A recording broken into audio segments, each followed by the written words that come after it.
Greetings, people of the internet. It is I, that Canadian fangirl. How was your week? Mine was good.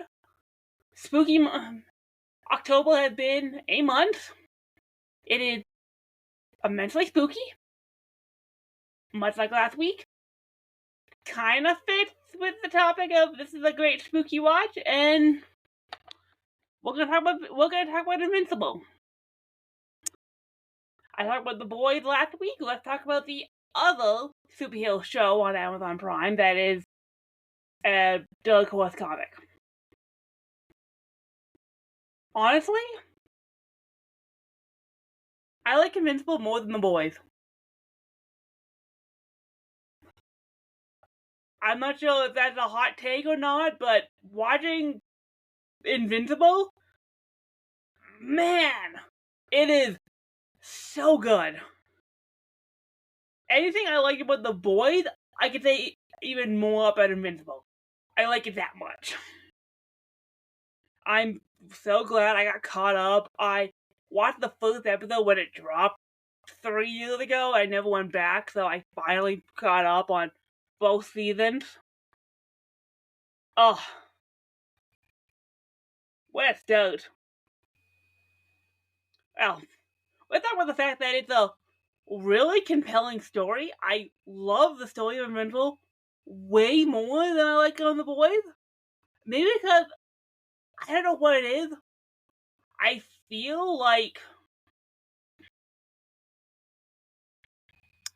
Invincible is actually telling a comic book superhero story that takes a very dark end, and it's not just being usually dark like Invincible is. That's like, I don't know, The Boys. Like, The Boys has a story, but The Boys, I feel like they're trying to be more shocking. Invincible isn't the story that Invincible is telling. It's a good story, and the dark turns it takes are totally worth it. Man, I love this story. I love the story. I love the characters of Invincible. I think they are so much more realized than anything in The Boys, but even taking The Boys out of it is easy. The character of Invincible is great. I think Mug as a lead is just a great lead. I freaking love Mug. I think he's a really interesting main character. It's because he has this weird optimism to him that gets challenged by the time you get to the end of season 1 because of what happens with his dad. We'll get to Omni-Man. We will get to Omni-Man. Because I have so many things I want to talk about with Omni-Man. Gotta make sure he's not watching me from the window. Like, oh, let me up. But so where he goes throughout these 2 seasons, I think, are great. I love how season 2 gives Mug this really effed up point of start because of where season 1 ended, and it's like, man, he did not need that with that first fight scene in the opening season 2, and season 2 takes Mug in a great direction. I think it's a really good lead. But it's like, other than Mug, I love the cast of Invincible. I think it's got a great cast. I love his mom. I love Debbie. I think she's a great lead. I like all the superheroes they introduce, except for, we'll get to him. I actually really like Amber.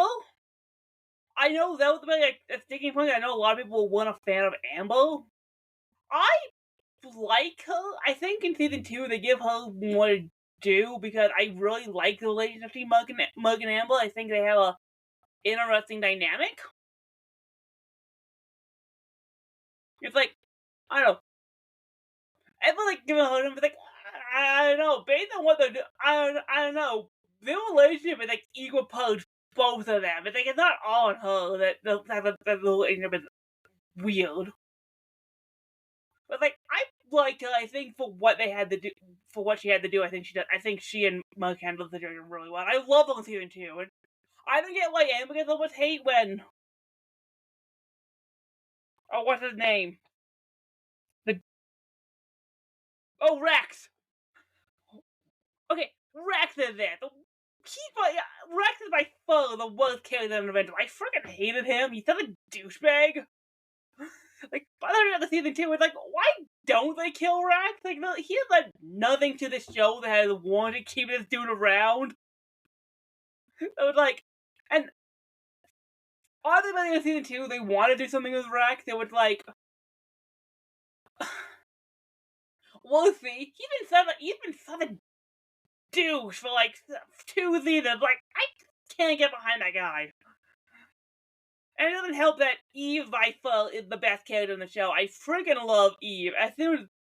And probably everyone loves Eve because Prime gave her her own spin-off episode, but it's great. But like, Eve's clearly the best character in the show. She's just so interesting, and I think everything that she goes through is great. I love her power. It's like she can create anything with like the molecules. Like, oh, that's so cool. It's like when she's like chaining metal. It's like that is bitchin'. That's a cool power. Like, the rest of the elves who we have the other dudes are all great. I love them. Like, yeah, it's a great cast. I freaking love the cast. But we gotta talk about Omni-Man, because when you talk about Invincible, you gotta talk about Omni-Man. Omni-Man is amazing. I think he's so good. He is a better parody of Doug Superman than Homelander. And I know Homelander is like I said last week, Homelander is a great villain. Omni-Man is better. I think Omni-Man is a way better villain than Homelander. Because here's the thing. Okay, taking the second season out of it, just the first season of Invincible, Omni-Man's got this present. Well, he has to give you a look, and I'm terrified of this man. Oh my god. This dude's got this amazingly, intimidating presence that is terrifying. It's like, one look, and it's like, oh, he's gonna kill someone. It is terrifying. And it is this, presence to him that this speaks to how good of a character he is. Like, well, Homelander, I don't get that from Homelander. And I think I broke it down because I was thinking about Homelander versus Omni-Man. Homelander comes across as a child throwing a tantrum, and that's terrifying in its own right because it's unpredictable. It's like, you never know if he's gonna snap.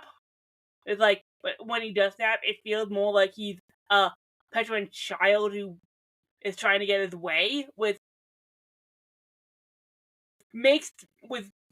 is that Omni-Man comes across like he's an adult who's been through a lot, and if he snaps, it is fully an adult snapping. Like, no, this guy is in control.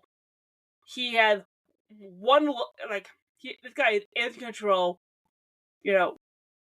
If he is going to kill someone, it is planned out, and it is the street scenic, and that is 10 times more terrifying, because you can tell this guy is already thinking ahead of time, I'm gonna do this. And that's done. Homelander comes across as like this child. And that's why I love Omni-Man. I think he's so much more interesting. Particularly with season 2 Omni-Man, because, okay, season 1 ends, we get the meme the one thing I knew about Omni-Man, the one thing about knew about the end of season 1 was everyone was miming the think mug think. Like, we get that. With one, you take the meme out of it. It's a great scene. I get why that scene got memed, because it's a great image, but it's like, the meme aside, the think mug thing is a great scene. He flies off. Season 2, Omni-Man's at this weird point where he's trying to figure out what how he's feeling, and it's an interesting character study because it shows that he has potential to not be a dick. But like, no, there's hope for this guy. He clearly has some humanity living on... I don't know, it's the fact that living on Earth for so long, he apparently has some humanity. He does care a bit. And it's going to that other planet with the grasshopper bug people and me and the second wife and having a second son. Which I love that. And seeing this other race slaughter that he realizes, wait, I care about people? It makes you realize there is hope for him? Honestly, maybe there's hope for the entire race of the Vectorites? I'm gonna get that wrong. Crucify me in the comments if I'm wrong. Like, hey, maybe they're all not murdering psychopaths, this war-totaling empire that everyone built them up to be. If Omni-Man can change, maybe the others can. Hell, Mug being raised as a human shows that they can use their power for good, they just choose not to, which I think is interesting. I don't know. I love the complexity they give to Omni-Man in Season 2. I think it's interesting. I love that Season 2 ends, which, because Omni-Man's in jail, because he's about to be executed by his people. And he's communicating with Alan, the alien guy that Mug's been communicating with. And you get the I miss my wife from Omni-Man. Man, that shows maybe there was something to his relationship with Debbie that was more than just, his dismissal of her in the end of the first season to show, hey, he did love her in his own way. And honestly, I think he always did love her, but he had to justify him to himself that she didn't mean that much to him in order to keep himself, focused. Like, no, I gotta do this. My mission is, something in the planet for rule by this empire. It's fine. It's fine. He's either gonna tell himself he didn't love this woman, even though he clearly does.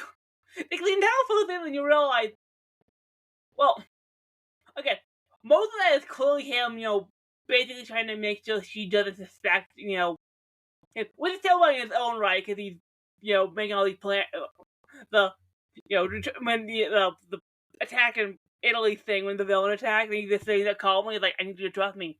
It's like, you find the thing, I'm like, no, off the clock, and eat a steak, and like, that is terrifying. I know that kind of shows his Doug nature, but whatever. I don't know. I think there was this, compassion for Debbie and Mug. Considering he doesn't kill Mug, it shows he does love them both. And he needs this time to basically come to terms with how he really feels, but makes him way more interesting of a character. And again, he's so compelling. Again, better than Homelander. Again, Homelander is an unredeemed psychopath. The dude is nuts, and that's what makes him a great villain. He's completely unhinged. Omni-Man is so much more fascinating because he got so many layers. Freaking love him. I think those are the fact that Invincible is animated, and it's good animation. What I do love in the final, the second, the season 7 of season 2, when they'll, with the meta joke with the animation. Like, that was a good meta joke. Like, how long are they gonna take the next season? Like, and they're breaking down how long it takes to animate, and they're literally cutting to the animation trick. Like, okay, one, it's a good meta joke, but two, animation in the show is gorgeous. It's always advocate for good animation, and I think Invincible's got good animation. Like, they can take it as long as they want with Invincible. Take your time. Animation's a tricky medium. That's right, I said medium. But when it looks good, it looks good. And Invincible's animation looks gorgeous. Oh my god, it looks so pretty. Like, every action scene feels so powerful. It's like, and I mean that in both senses, it's like, no, one, vibrant colors. That's the one thing I love about animation. They can get the bright colors of this superhero world that the boys can't do because they're filming it Dogo. But because this is animated, they can have the bright colors, they can have it look, really, stand out. They can have these action scenes look dynamic and punchful, and every single punch and every single movement feel like it means something, and it brings this world to life in such a gorgeous way. I love the way this show looks. It brings me to the part of the violence in Invincible. Compared to maybe something like The Boys, I feel like the violence in this show means something a lot more. Maybe because, okay, you don't get a lot of harsh violence early on. Like, you don't really know that this is going to be dug until maybe the end of episode 1 with the Omni-Man attack. Because it feels like it's going to be a superhero show, but anything in time, they have to have a character murdered or killed, or you get, an intense, action scene where blood splitting everywhere.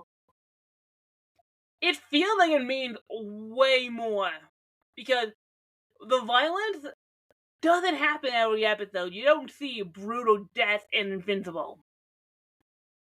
Like, you have Omni-Man's whole motive at the end of episode 1 with him killing the stand up for the Justice League, or the League of Heroes, whatever the heck they were called.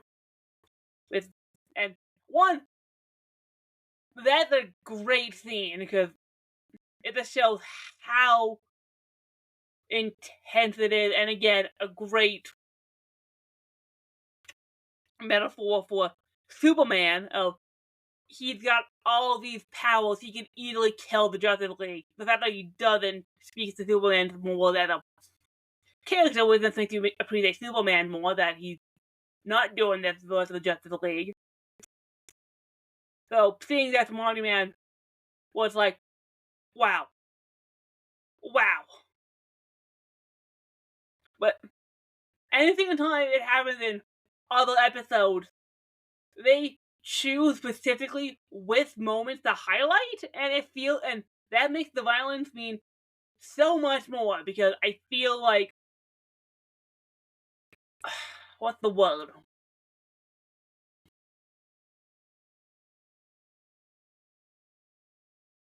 It's more pertinent, I guess. Yeah, that's the word, right?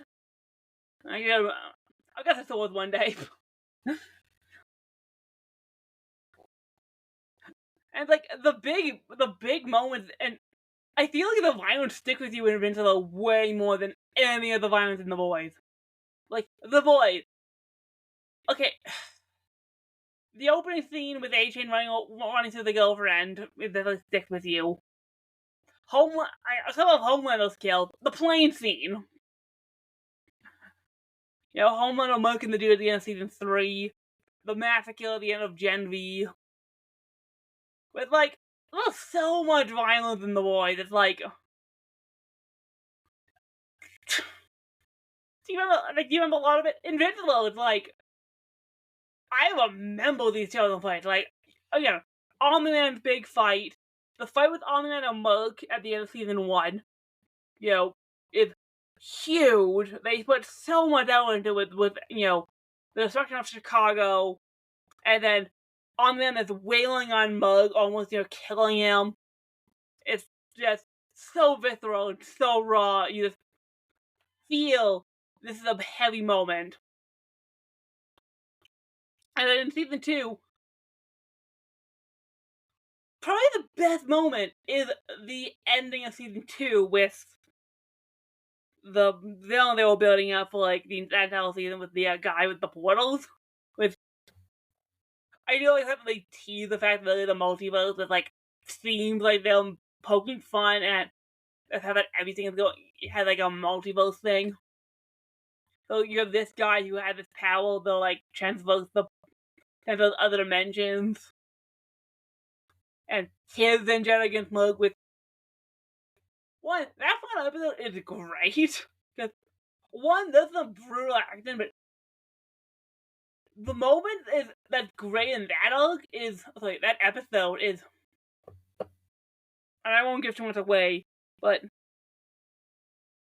Mug's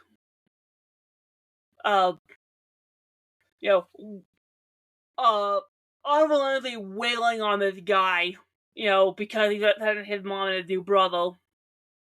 And then his realization is like, his realization actually kills the guy. And that entire scene of him wandering, it's like, that is such a good moment. One, not only, like, it means so much, particularly because that is the culmination of everything Mug's been going through for, like, particularly the entire second season. It's a great follow-up to what Omni-Man was telling him on the other planet in, like, midway through the show about, about using its full strength. Because Mug was always pulling his punches. Everything that was going on with his connection to his dad, his connection with Annabelle, his connection with, with social life. Everything at that moment, everything comes together, and him breaking, I think, is like one of the best moments, because it makes him realize, I thought you were stronger. Wait, no, you weren't. And then him realizing he finally killed him, and he had the blood on his hands now. With, like, that means so much more than anything the boys could have done. I think it's a great moment, and the entire show just has a moment of that. Again, you can tell the people making Invincible knew Eve was the best character because the Adam Eve spinoff is full of moments of that. Well, her, with her connection, and again, Eve's the best character, though. Watching her write how she became Adam Eve, and one was great. Again, Eve's a great kid. I love Eve. But that's the point. I'm not too. I mean, it's maybe because the show was animated that it's. Again, maybe it is because the show was animated that it takes so long, because animation admittedly does take a long time. Because it's more than just pointing a camera at a bunch of actors and telling people what to do. It's literally animating frame by frame, all these actors. And animation takes a while. So if it takes a while to get more Invincible, I'm okay with that. Because this show is truly amazing and truly deserves more effort and more watching. It deserves more love. Or maybe not, because I guess people do love it. Like, it's one of those shows on Amazon where you're like, no, like, Amazon Prime's that weird service that has, like, nothing on it. Well, that's not true. It does. It just doesn't get attention. Because Prime Video is basically just an add-on for people who have a Prime subscription. It's like, oh yeah, no, I have, Prime for the free 2-day shipping. Oh yeah, I got Prime Video because of this thing. I get I'll use it. It's like, The Boys, Invincible, they have the Fallout show now. Prime's got good stuff. Except for the anime. I hate Prime's. Although I will say this. I will say this, I hate Prime Video's layout. By God, I hate the way they'll Prime's website is laid out. It's so stupid. I hate the fact they don't have a new option. It's like, and they have to continue watching. I hate the fact they don't have new on Prime. It's like, oh my God, give me a new option. If there's a show I want to watch on Prime, I don't want to dig through like 20 other shows deep down into your algorithm. Your algorithm sucks. It's impossible to find good stuff to watch on Prime. I hate the algorithm that shit. That's like my one nip about Prime. I hate the way that site's laid out. Bezos, you suck. Can I blame it on Jeff Bezos? I'm blaming it on Bezos. I think it's an awful service. My God, fix the algorithm or the layout. And I just fell. I'll pick him up later. They don't even know I'm gonna eat it. But okay. But that aside, Invincible is great. In my honest opinion, IMO, it is way better than The Boys. And again, The Boys is great. I love The Boys. I love everything about The Boys. Invincible, I think, is a stronger show. At the end of the day, and also at the end of the day, I'm going to lobby for the 2D animated hand-drawn series over the live action. And they're both perfectly good shows. I am not saying they're both perfectly good shows. Like, I love them both, but I want to lobby some praise for Invincible. And Invincible, I think, is better. So, if you haven't watched it, go watch it on Amazon Prime. Invincible is great. If you're not an animation fan, which I know a lot of people can't get into animation, I'm not gonna judge you because I know those people who just can't get into it. But you gotta, if you get off your animation hang up, the show is great. I think the animation just makes everything, pop all that more. But that's all I gotta say about Invincible. Freaking love the show. It's great. Cast, characters, animation, everything about it is freaking amazing. Thanks for listening this week, animation fans, and as fans in general. Remember to like and share this podcast aloud, subscribe, follow, do all that stuff to help raise awareness on the algorithm so that that Canadian Fangirl gets recommended to more people and help the algorithm represent me to more people on Spotify. Like and follow all my socials that are listed in the comments below. Twitter, Instagram, Facebook, Twitch, Wattpad, Fanfiction. Leave a comment if you're so inclined. It's underneath the description. It's underneath the description. But no gatekeeping. We don't gatekeep this community. If you like something, you're a fan of it, don't let other people tell you otherwise. And remember, when people ask, what fangirl do you listen to? It is That Canadian Fangirl. Which Canadian Fangirl? That Canadian Fangirl. Alright, later, people.